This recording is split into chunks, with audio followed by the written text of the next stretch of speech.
Welcome to our channel. Today we how to connect Google Cloud API Gateway to Cloud Run step by step clearly. First, ensure that you have a Google Cloud project set up. Visit the Google Cloud Console at console.cloud.google.com. In the top navigation bar, click on the project dropdown and select your desired project. On the left sidebar, navigate to the API and Services section. Select Library to enable the necessary APIs. Search for Cloud Run API and click on it. Click the Enable button to activate the Cloud Run API for your project. Next, search for API Gateway in the API library. Again, click on it and enable the API. Now, navigate to the Cloud Run section in the sidebar. Click on Create Service to deploy your application. Choose a preferred region and select the container image for your service.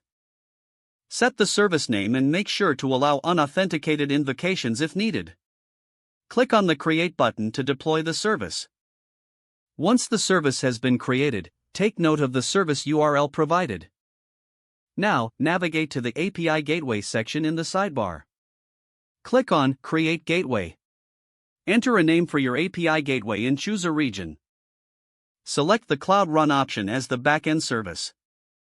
In the next step, specify the URL of your Cloud Run service. Set the necessary authentication configuration based on your access needs. Proceed to configure the OpenAPI spec or create a new one as needed.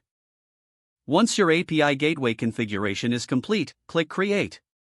After the gateway is created, note the API Gateway URL. You can now use this URL to make requests to your Cloud Run service through the API Gateway. Test the setup by sending a request to the API Gateway URL.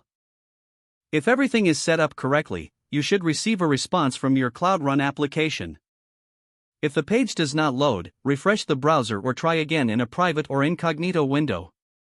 Make sure you are using the correct email address, then retype it carefully to avoid small typos. If your password is not accepted, use the reset option and create a new strong password you can remember. Don't forget to like this video and subscribe to our channel for more step-by-step tech guides.